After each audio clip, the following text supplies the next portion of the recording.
This is the best new monster in the D&D 2025 Monster Manual. The Violet Fungus Necrohulk embodies everything that makes plants terrifying in fantasy. Body horror, death, and inevitability. Look at this hunk of fungus. My name is Ben Byrne, and this is how to make plants formidable in your D&D campaign.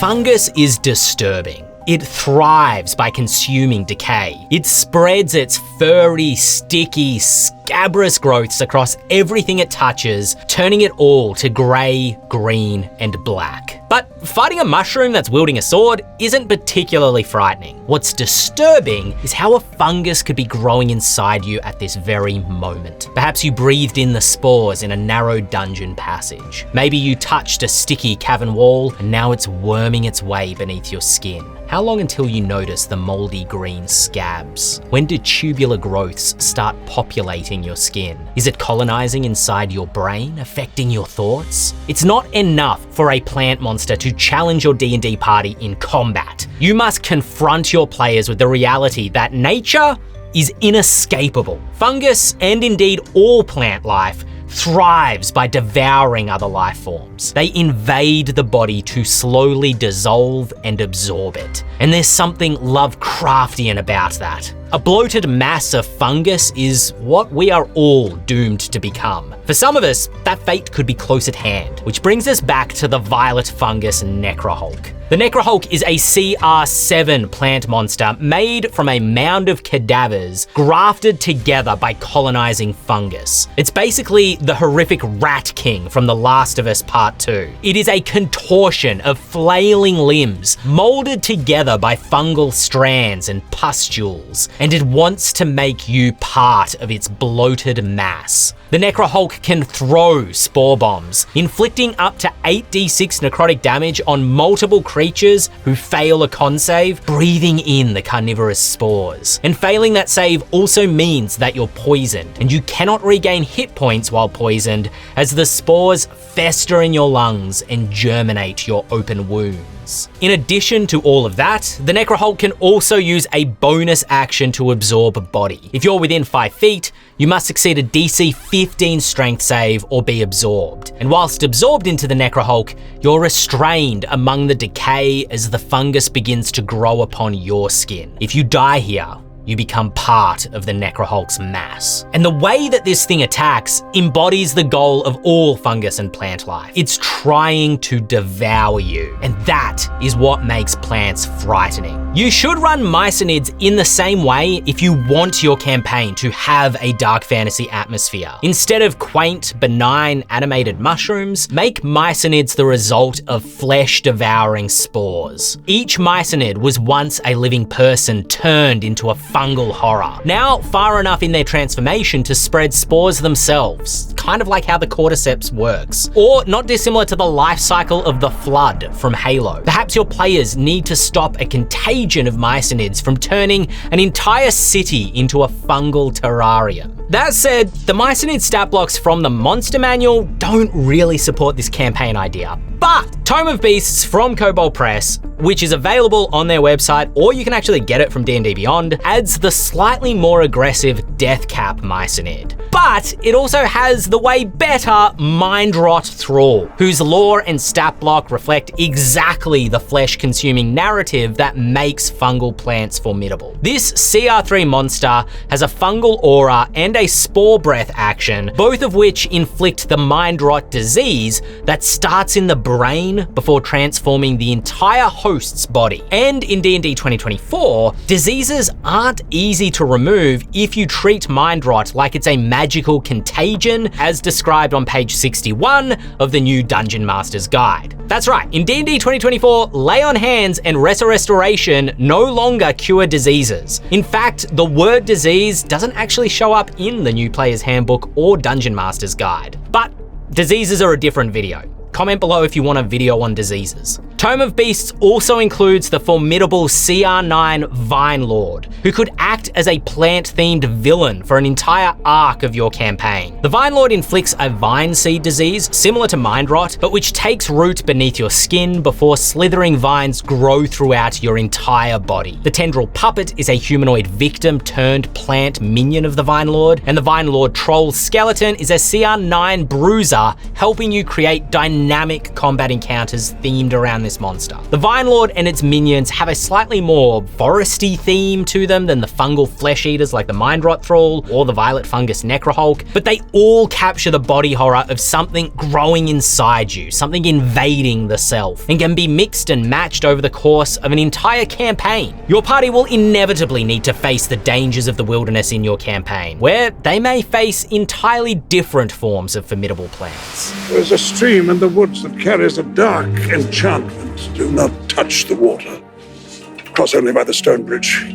The very air of the forest is heavy with illusion. It will seek to enter your mind and lead you astray. Lead us astray.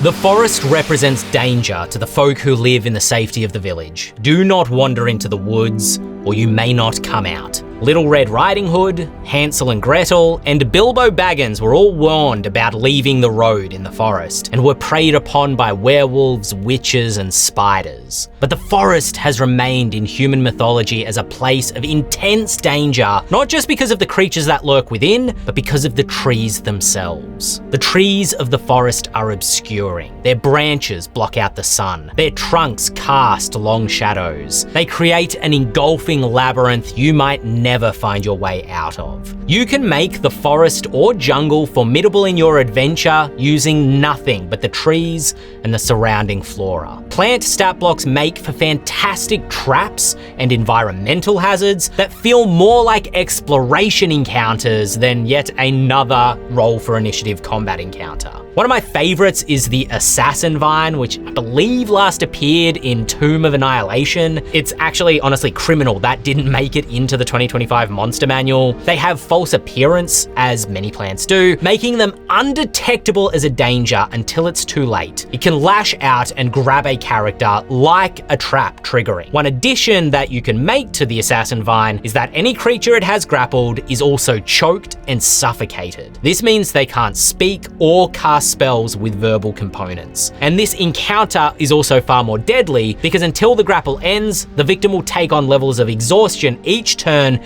that could prove fatal after 6 rounds. Reducing the Assassin Vine to 0 hit points effectively ends the trap, and there are similar stat blocks like Tangleweed, which restrains its victims in rivers to try to drown them. Svangrass is a vicious plant that grows where travelers have died from exhaustion and can sap levels of exhaustion from wandering explorers. And Thunder Blossom may be cultivated by druids or fae to protect their groves, the blooms exploding with concussive force when an adventurer draws close. Each of these stat blocks are in the Grim Hollow Monster Grimoire, and each embodies the dark fantasy theme that the wilderness itself is dangerous. Traveling outside the safety of civilization is dangerous. Aside from being used as environmental traps during exploration, these type of plant stat blocks can also be added to combat encounters with forest-themed enemies like hags, dragons, and werewolves to make the fight feel more dynamic. If you want the party to feel like they're battling a green dragon one-on-one, use plant stat blocks to make the encounter more challenging without making it feel like the dragon relies on an army of minions. Plants make it feel like the environment itself is raising the danger. But of course, there are plant stat blocks that can act as more than just minions to other creatures. Some cultures may even worship the trees as gods.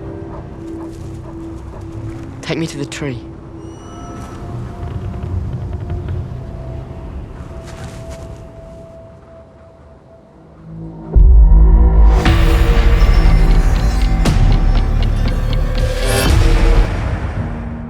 Sacred trees are a common motif in fantasy. They often represent a culture's connection to nature, the gods, or their cultural heritage. The sun tree from Critical Role is planted at the center of Whitestone and is a symbol of the city's prosperity and its people's faith in the god Pelor. The red-leafed weirwoods in Game of Thrones grow in the sacred gardens of the old gods and represent a connection to the ancestors of the northern folk. But the sacred tree motif works equally well in reverse, allowing you to create an adventure or an entire campaign around a villainous tree. And if you need a villainous tree, get the Grim Hollow Monster Grimoire today for all your villainous tree needs. We've got demon oaks, we've got ordeal trees, we've got grotesqueries. Do your despicable face sprites need somewhere to plant the corpses of their victims? We've got puck trees for all your gardening needs, and the puck tree will even fling away rocks and pesky adventurers. We've got leeching willows releasing fungal spores to seed your character's brains and inflict massive psychic damage. Leeching willow, technically an aberration. In all seriousness, the ordeal tree is fantastic for subverting the sacred tree motif. Folk who bind themselves to an ordeal tree may gain a blessing if they can survive for 7 days. However,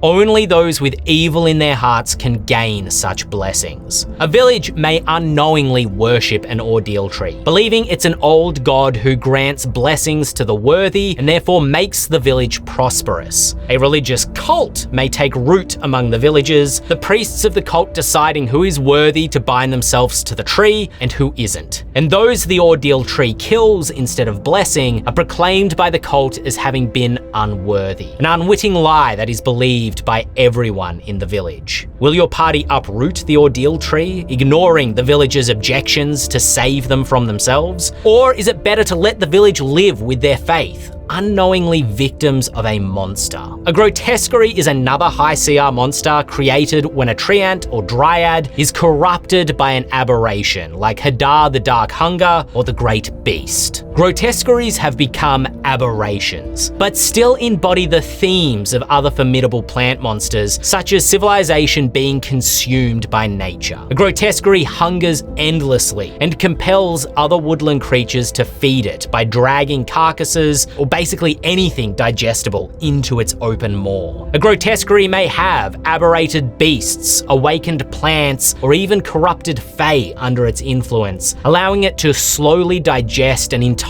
forest and everything within. Perhaps folk start disappearing along several woodland roads. Further investigation discovers an entire village within the forest appears abandoned, with no clear explanation. This sort of mystery, with a grotesquerie at its center, is perfect for constructing a monster hunting quest for your players to embark upon. And you can learn how to plan these engaging adventures by clicking this video here. Or if you want to create a cult who worship an evil tree or are influenced by mind-altering fungi, then you can click this video to learn how to make cultists formidable in your D&D campaign.